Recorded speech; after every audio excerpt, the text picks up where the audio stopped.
Well, welcome everyone. Thank you for being here. Thank On you. behalf of AIM Health Institute and the GW Office of Integrative Medicine and Health, happy Friday. Yes. AIM is a nonprofit organization with a mission to provide access to whole person health and wellness to focus on vulnerable and low income communities in the greater Washington, D.C. area. AIM does this through integrative therapies, education, and research. Please sign up for our mailing list at healthaim.org. Follow AIM on Facebook, Instagram, and kindly consider making a donation to support this wonderful organization. Both Lee Frame and I are board members, as is Amy Kossoff, who's also the medical director. And of course, Misha founded the organization and is our executive director. The Office of Integrative Medicine and Health, or OIMH, provides professional development, education, and community outreach to improve health and wellness.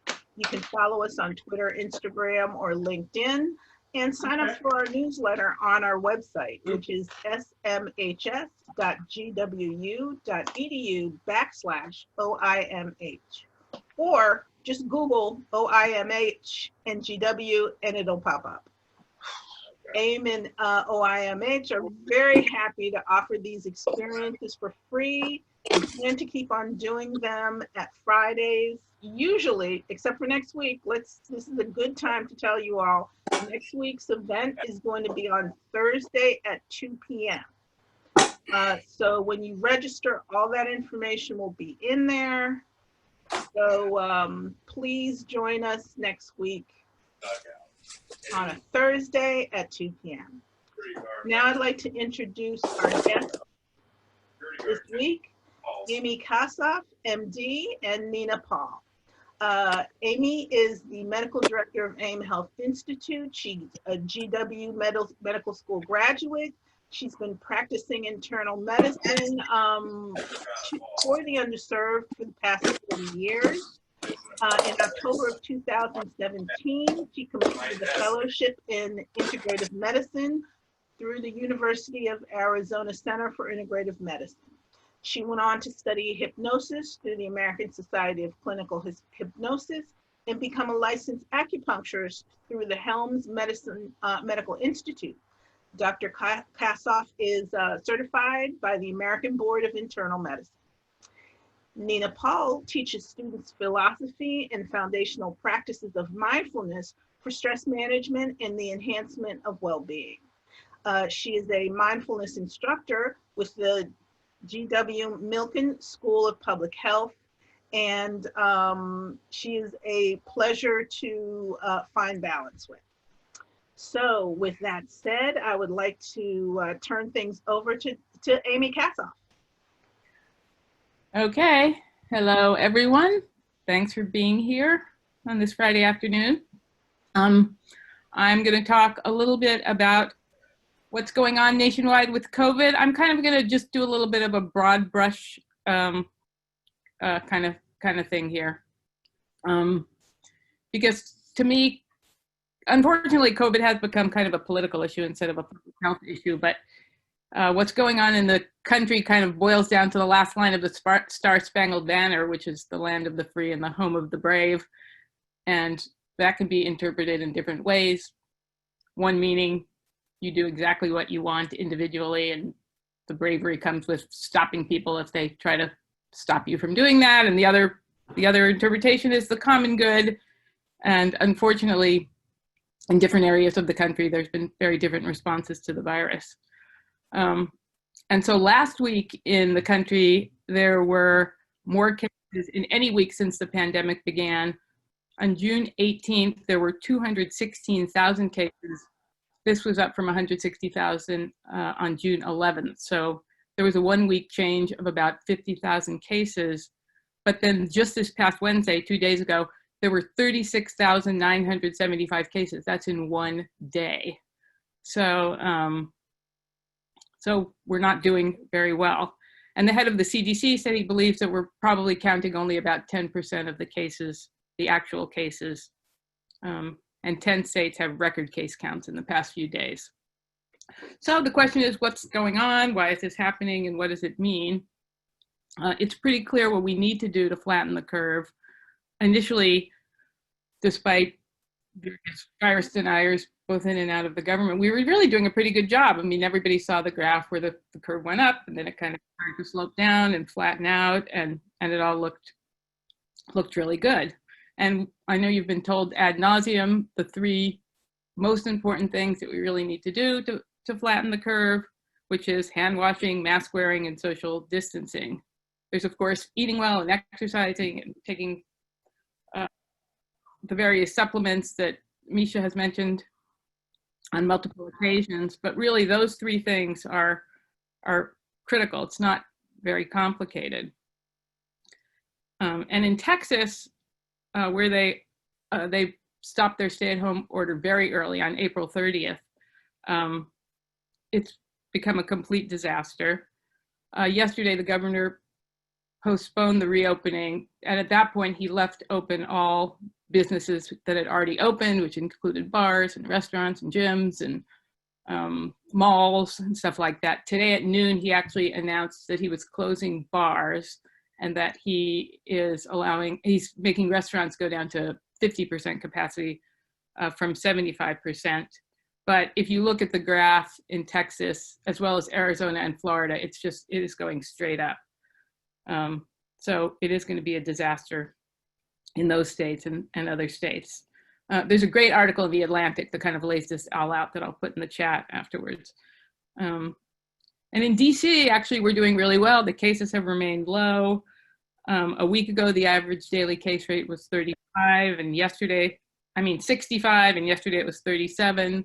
And this is despite the fact that there were widespread protests after George Floyd's murder.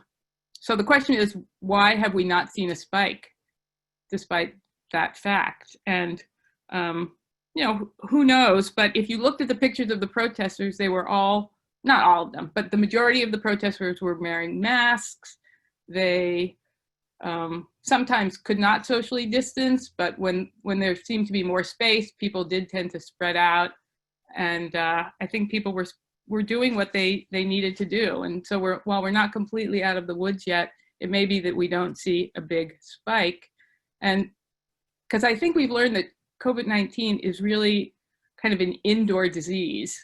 If you're inside and the air is confined and has nowhere to go, you're much more likely to get it, particularly if you're not practicing those three things I talked about. If you're outside and if you wear a mask when you can't socially distance yourself, you're more likely to do okay.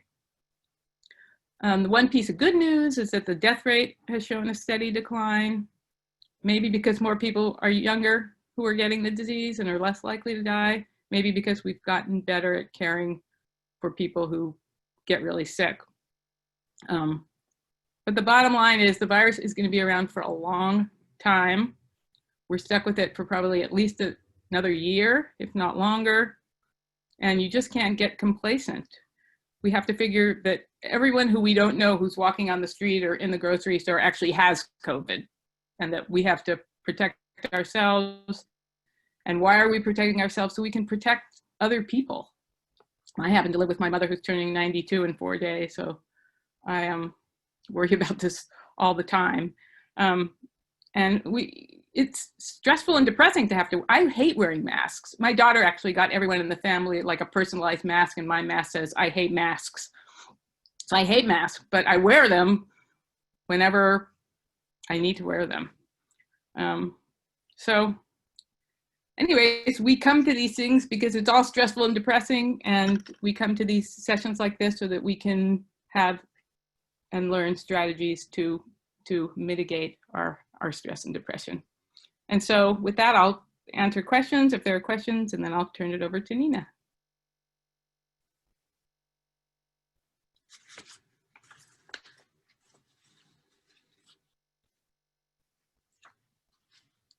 Hello? So All right, I'm going to jump in and help here then. Or you want to do it, Misha? yeah, there are a number of questions. So maybe we can just do them now, or?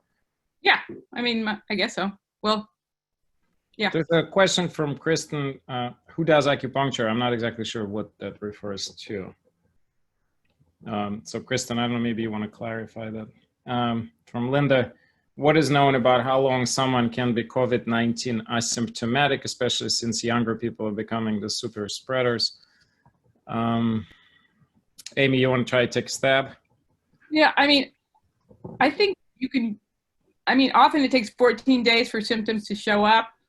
There's some people who never get symptoms. So I think that's really an open question.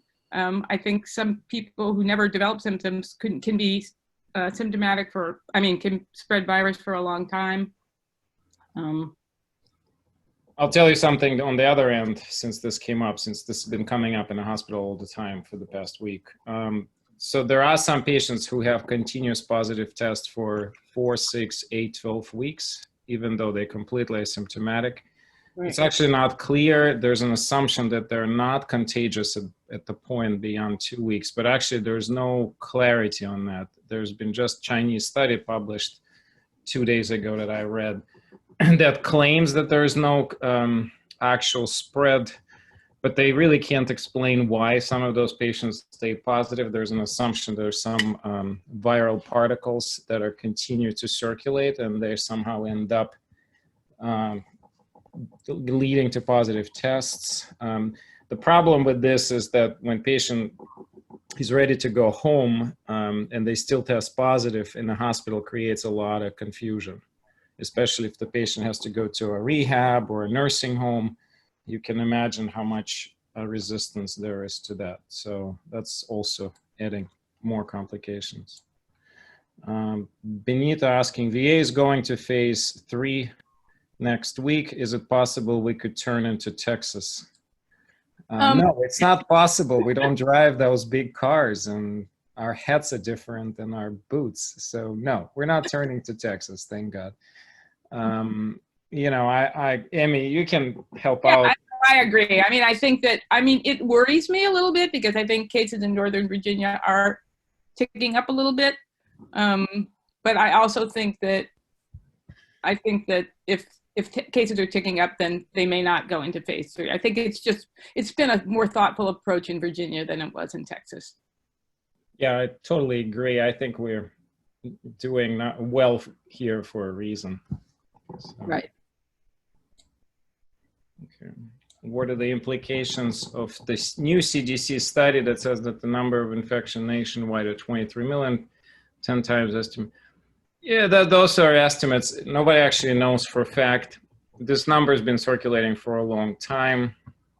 If they're correct, they have 2 critical implications. Number 1 is that the mortality is even lower. Number 2 is that we're closer than we think to what's called herd immunity. Both things would be good, actually. But those estimates are not actually confirmed. And they will not be confirmed anytime soon because, as you all know, antibody tests are extremely controversial. They seemingly have a very high degree of inaccuracy in patients who either were asymptomatic, never had symptoms and had the disease, or had a very mild disease, because those patients often turned out to be negative. And so trying to figure out are they protected or not is very difficult, and whether they can be pooled together into the herd immunity is exceedingly difficult. So unfortunately, we can't really give accurate, detailed information. Benita has a lot of questions. That's good. Is it wearing a mask that makes the difference of being outside, or both? Is it wearing a mask that makes the difference, or being outside, or both? Well, I'm not sure what the question is. Well, I think that, I mean, if you're outside and you're not near any other people, then you don't need to wear a mask. But you should always have a mask with you. So if you're walking along the street and suddenly there's, a family of 6 coming towards you on the sidewalk, you can step aside, but you can also just put your mask on. I mean, if there's no people around and you're outside, you don't need a mask. And you don't need a mask while exercising and stuff like that outside. But you need to avoid being closer than 6 feet to other people. Thank you. JD is asking, does pulmonary erythema link to COVID or not at all? JD, that's not the right question. The pulmonary erythema can be one of the symptoms at the early onset. So I don't know if it's the word linked is correct here, but yeah, it could be a symptom. And I wouldn't say more than that. Just like there are very unusual symptoms of COVID. Just to give you one example, in a hospital, we had a very complex case of a lady who had a very mild cognitive impairment, but within the scope of 3 weeks became her cognitive decline was so rapid and severe that she's basically now going to hospice because she has no mental capacity at all. And that what's called COVID encephalitis, which is an unusual complication, but happens. So basically person developing acute dementia, if you will. And so there are very variable complications, often unpredictable and hard to expect. So, and she probably will not recover. That's another thing. So just let's do one last question, okay? I think, there's 2 questions. Elderly patients, I have elderly parents with pre-existing conditions that are not taking this seriously and are still going out. How do you recommend talking to them to warn them we're not? Oh, this is a great question. Oh boy, Jackie, I feel for you. I had several conversations with my parents who are starting venture out. How you're clear that they shouldn't be doing this or should take it more seriously. How to talk to them? Well, you can't really convince them. Actually, Amy, you're probably going to answer this better. You've been managing situations like. I know, but my mother is demented enough that her only question is, why do we make her wash her hands all the time? But I mean, I think that, well, first thing, you have to accept the things you cannot change and change the things you can. But I think you can just show them the data, show them the graphs in states that now have been letting people mingle and go out without masks. I mean, if they won't believe the actual data, I think it's a very tough situation. It's unfortunate, but it's hard to convince people. But tell them to do it for you. Yeah, that does work sometimes. Be a little selfish. It can hurt. You know, if you cry to them and say, you know, I don't want to lose you, and on occasion it works. It's not a universal tactic. You have to really know your parents well to pick a best trajectory. Maybe grandkids. I don't know. I see Jody's. Jody, you may want to unmute yourself. You may have some good take on this. Jody is an educator all her life, so maybe she has a good couple of words on that. You need to unmute yourself. Yeah, I wanted to make sure you were really talking about me. I really think that the grandkids portion, as much as you love your children, your grandchildren are everything. So I would suggest that would be a good place to start. And, you know, if they don't believe it, there's, you know, really no way that you can show them the statistics and things like that. But some people just feel that, you know, that they're not part of those statistics and they're different and, you know, all different reasons. So, but if you want to pull the heartstrings, I would definitely say use the grandkids. Thank you.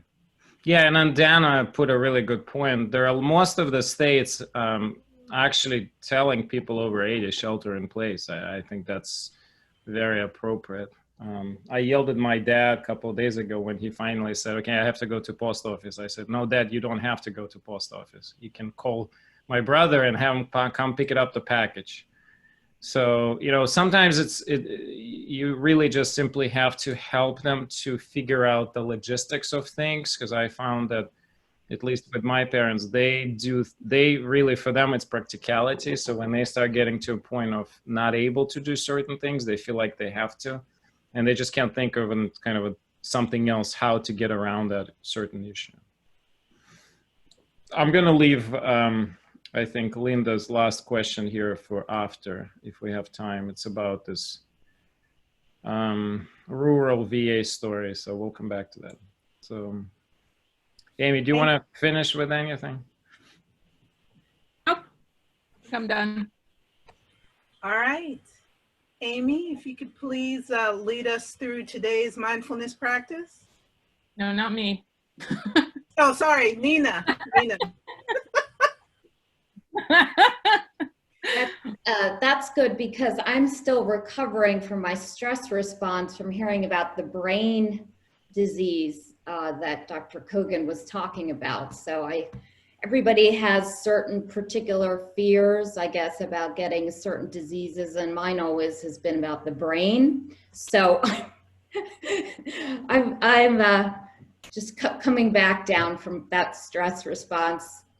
And in all seriousness, Good news, it's exceedingly rare. okay. Like, there's been only one case in our hospital, and I've had to look at the literature. There's only 50 cases described in the entire country. So, Thank you for the statistics.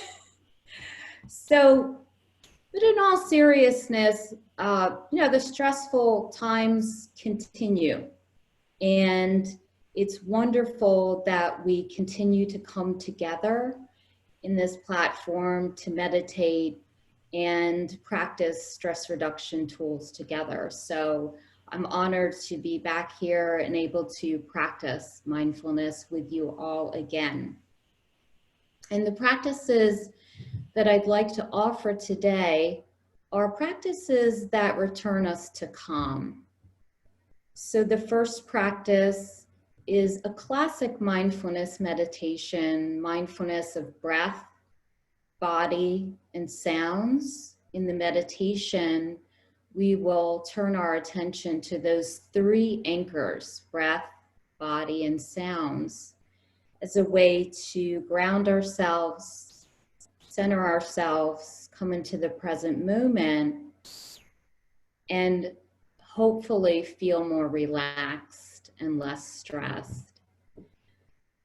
The second practice of the three practices that we'll practice today is called rain meditation. And rain meditation is used to give you a way to deal with emotions that are uncomfortable and stressful. So I thought it would be very useful to explore this meditation together because we are feeling stress and we are having stressful emotions. So rain is a way to relate to emotions that are painful and difficult with compassion, acceptance, kindness, openness, and curiosity. So we'll explore that meditation together. And then we'll close with the third practice on loving kindness, which I believe you practiced last time. And that's just a wonderful way to end the session where we, in the practice, are sending out goodwill wishes, not only to ourselves, but to others. And we could all use these wishes of goodwill, kindness, and compassion. So let's go ahead and get started with mindfulness of breath, body, and sounds. So get into a mindfulness posture where you're sitting in an upright and relaxed posture, feeling your feet flat on the floor if you're sitting, so you feel grounded and stable. You can put your hands in your lap or wherever is comfortable for you. Close your eyes or have a soft gaze downward. And we'll start the meditation by taking a few deep, calming breaths. Let's take a full deep breath in through the nose,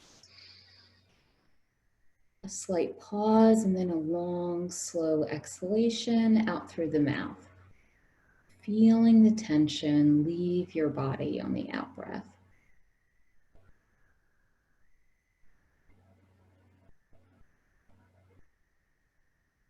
Let's take another full deep breath in. Long, slow, deep breath out. Let it all go on the out breath.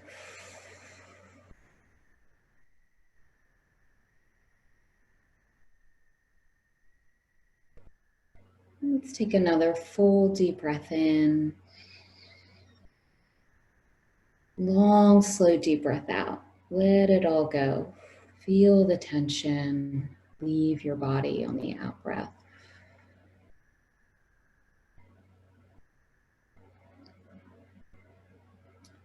So just reminding you, the longer and slower you go on the exhalation really helps to relax the body. Let's do one more full deep breath in. Very long, slow, deep breath out.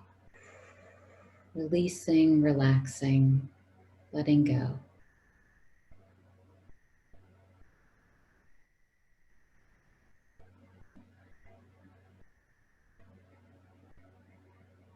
When you're ready, returning to the natural rhythm of your breathing.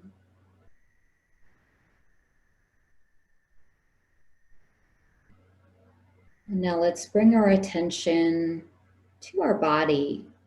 So bring your attention all the way down the body to the feet. Feel the feet against the floor. Feel the bottom of the feet, the toes, the top of the feet. Notice sensations in the feet. There may be a warmth or a coolness, tingling or a pulsing. Just opening up to sensations in the feet, allowing them, and then shifting attention up to the legs. You might notice the feeling of the legs against the chair. Any sense of heaviness in the legs, the weight of the legs. Noticing sensations in the lower legs, the knees, the upper legs.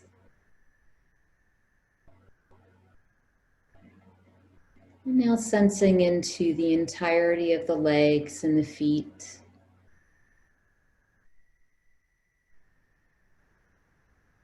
And now shift attention up from the feet and the legs to the belly. See if you can soften the belly. Let the tension release in the belly. You might notice your breath at the belly as the belly rises and falls on each in and out breath.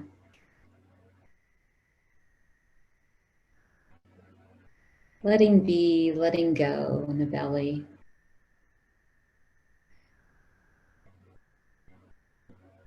And now shift attention up from the belly to the shoulders.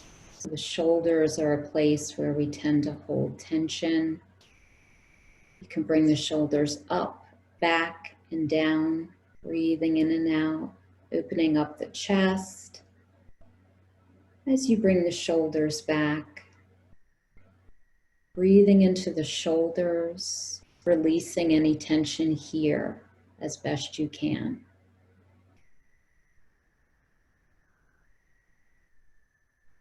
Relaxing and releasing in the shoulders.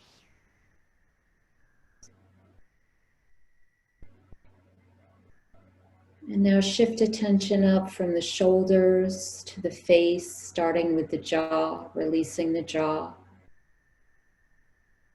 relaxing the tongue, softening the eyes, easing into the forehead, softening here and releasing. Getting a sense of the entirety of the face, sensations, relaxing the face as best you can as you're breathing.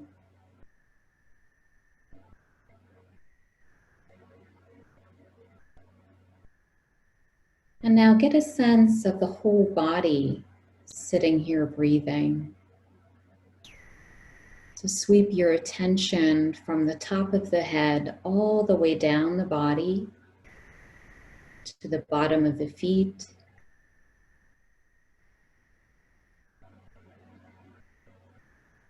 And then when you're ready, sweep your attention from the bottom of the feet all the way up the body to the top of the head.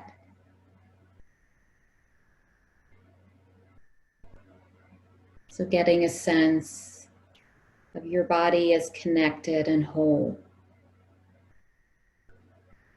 Getting a sense of your whole body sitting here breathing moment to moment.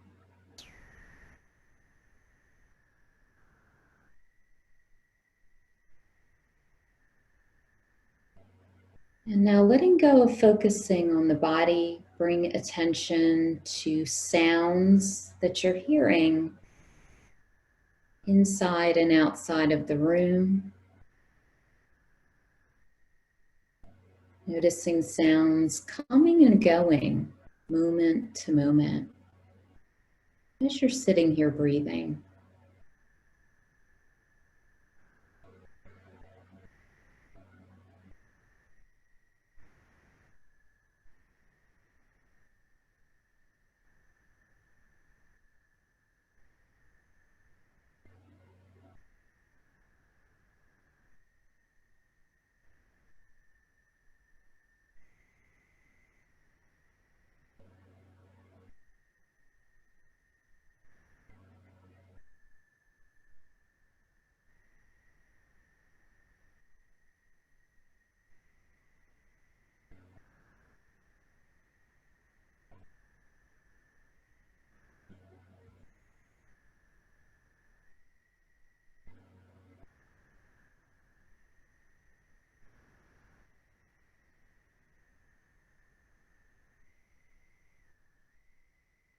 And now letting go of focusing on sounds.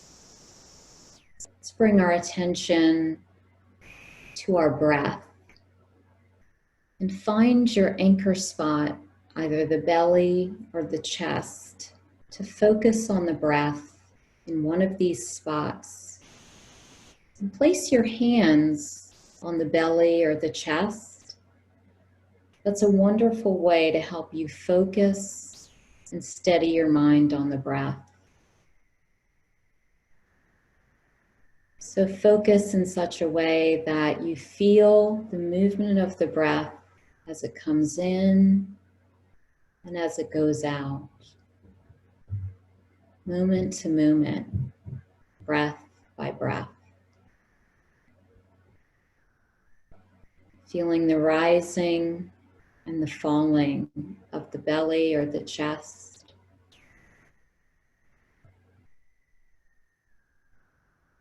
Riding the waves of the breath sensations as the breath comes in and out.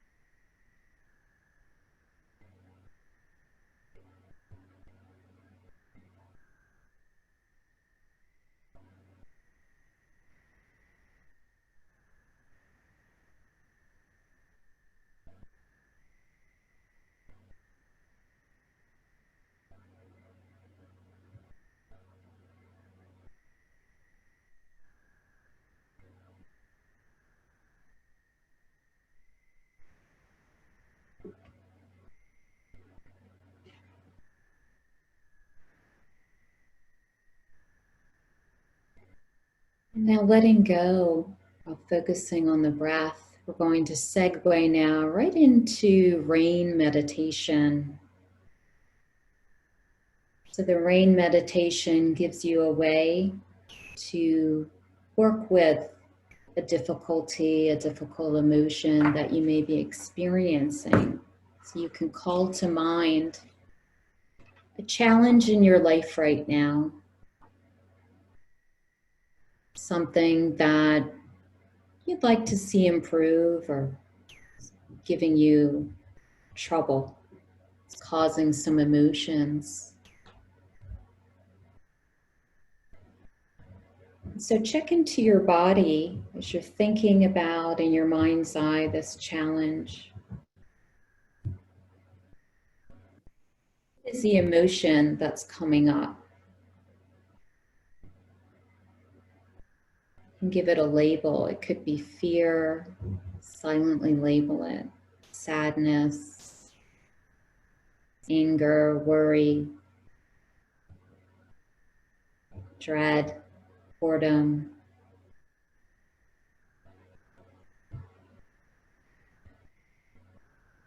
And let the emotion be, accept it, being gentle with it, recognizing that all emotions are okay. We can honor them, give ourselves permission to feel them.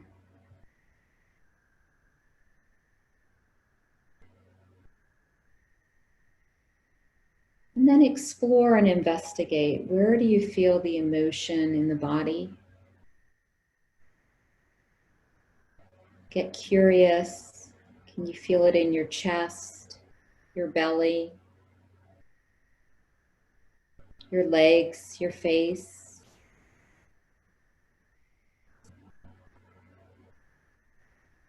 Does this emotion have a color to it, a shape,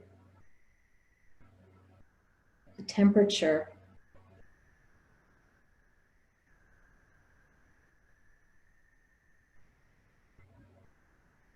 Most importantly now, nurture yourself with self-compassion. You can put both hands on the heart center, feeling the warmth of the hands on the heart elicits oxytocin, which makes us feel safe, protected.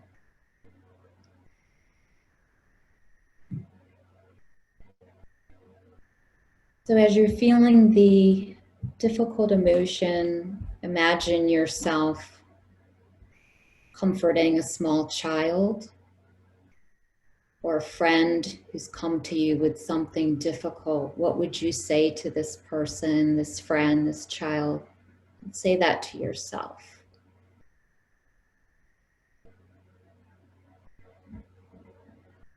As Dr. Kristen Neff calls it, your self-compassion mantra.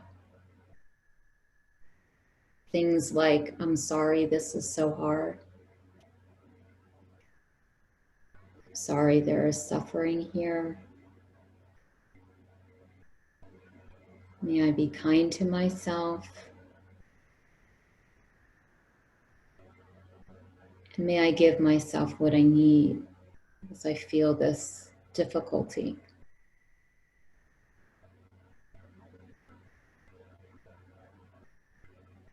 So soothing yourself, nurturing yourself as you're feeling the difficult emotion or emotions arising.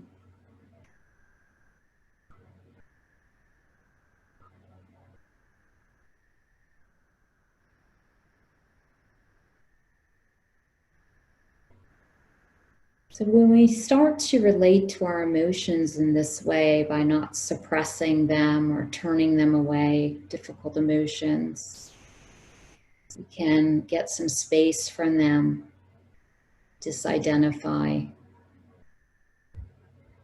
and allow them to move on out rather than them getting stuck in our body, in our mind, and our thoughts.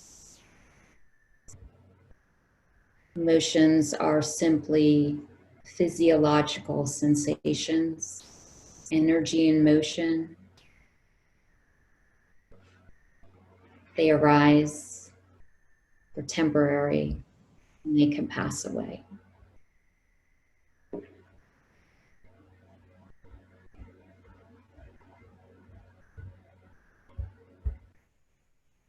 Now I'd like to segue into the last meditation, loving kindness meditation. So continue to put your hands on your heart.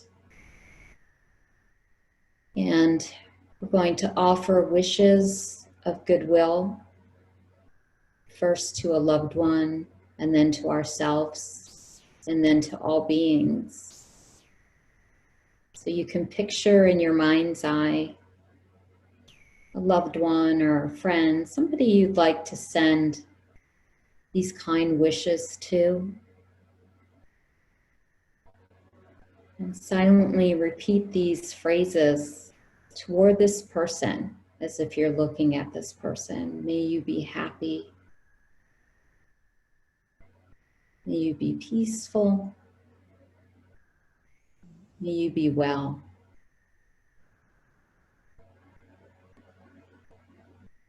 May you be happy. May you be peaceful. May you be well.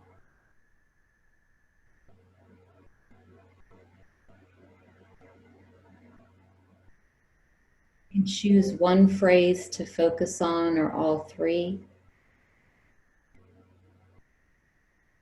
And notice what your body feels like as you're sending out these loving kindness wishes, taking in any feelings of warmth and positivity, opening up to fully receiving it in the body.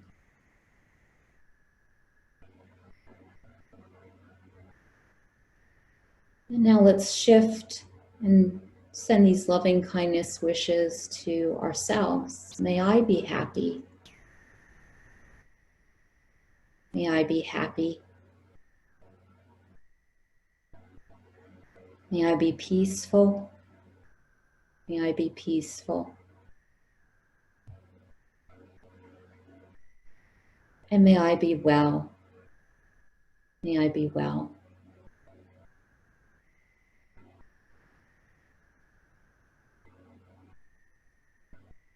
Sometimes it's difficult to feel the goodwill towards yourself. If that's happening, you can go back to sending out the wishes to your loved one and come back to yourself.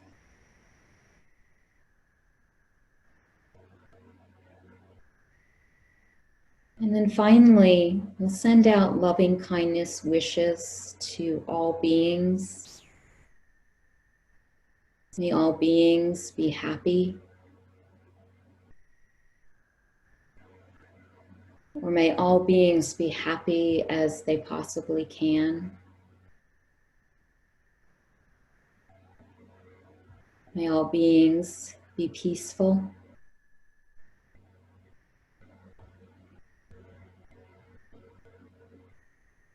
May all beings be as peaceful as they possibly can. May all beings be well as they possibly can. Just opening up the heart to these possibilities of loving kindness, sending it out in this expansive way, feeling it in the body. As you increasingly incline your mind and your heart in its direction.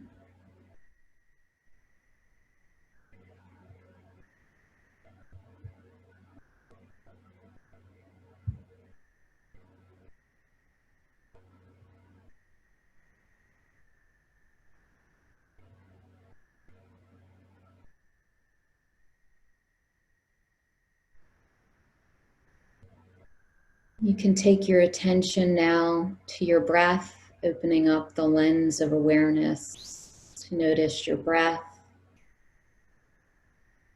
to include the body, and other things coming into your awareness internally and externally. Take a deep breath in. Deep breath out. And we'll bring this meditation now to a close.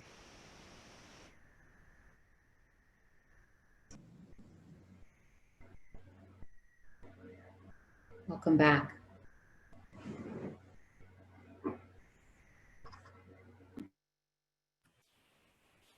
Thank you, Nina. Thank you so much. I find that so helpful. I had some struggles this week, folks. So I really appreciate that.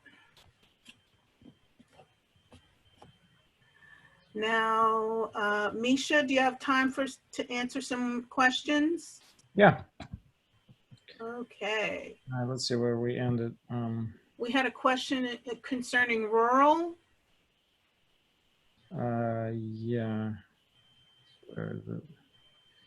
Here in a rural VA, I see as many people wearing masks with their noses uncovered as right. You know, I wouldn't go to people and keep telling them things. I would go and if there's a obnoxious behavior of people really getting close to somebody else with no mask, you know, you can mention something, but I'm getting closer is part of the social isolation. You really can't change everybody's behavior. You really have to control what you're going through, and it's more important that you're safe. So I'd say don't necessarily do that. Okay, so Benita asking another question. What's more helpful, wearing a mask or being outside? Well, I mean, being outside is not, Yeah. It's a different question. Go ahead, Amy. I just think we kind of answered that before. Is it a new question? I think so. Wearing a No, mask. that's not a new question. How about, did we answer the question about the serious medical problems that could occur after you recover from the virus? Yeah, that's been going around. So there's I mentioned one with the neurological, but it seems like there's some proportion of patients who have some symptoms after for months and months, and there may be some permanent lung changes, kind of a chronic severe fatigue. So there's a lot of what we do know that appears to be this virus behaves very different from, say, flu, where most of the recovery occurs within a week or two and no consequences. With this virus, there's a lot of consequences. I don't know if there's a statistic somehow that some people are more predisposed to certain complications after than anybody else. I don't know if there is enough data to say that. I would think that high-risk groups have probably higher risk of complications, but I'm not basing this on any statistics that are known. Nina, we have a question for you. Are there any, let me find it, forgiveness meditations or practices that you could suggest? Yeah, so there's a meditation instructor, world-renowned meditation teacher, Jack Kornfield, and one of his focuses is the topic of forgiveness, and I highly recommend his forgiveness meditations. And so you can Google him and find them, but if you like, Janet, I can send the link over as well. Yes, please. And I will include that link in our follow-up email to everyone who attended this gathering. And I've actually used his meditations to help with forgiveness, so I can personally also vouch for him, for his meditations.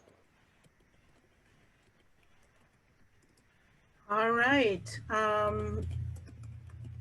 If there are no other questions, I think we should probably wrap up our gathering. Mm-hmm. Thank you everyone for coming. Please remember that next week we'll be meeting on Thursday, July 2nd, same time, same bat channel, as some of us like to think of it. I'm dating myself. Have a wonderful weekend and be well and be safe. Thank you. Thank you, Amy. Thank you, Nina. Thank Thank you, you. Misha. Thank you, Judy.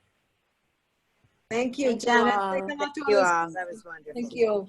Thank you. Yeah. Thank you, Dr. Colgan.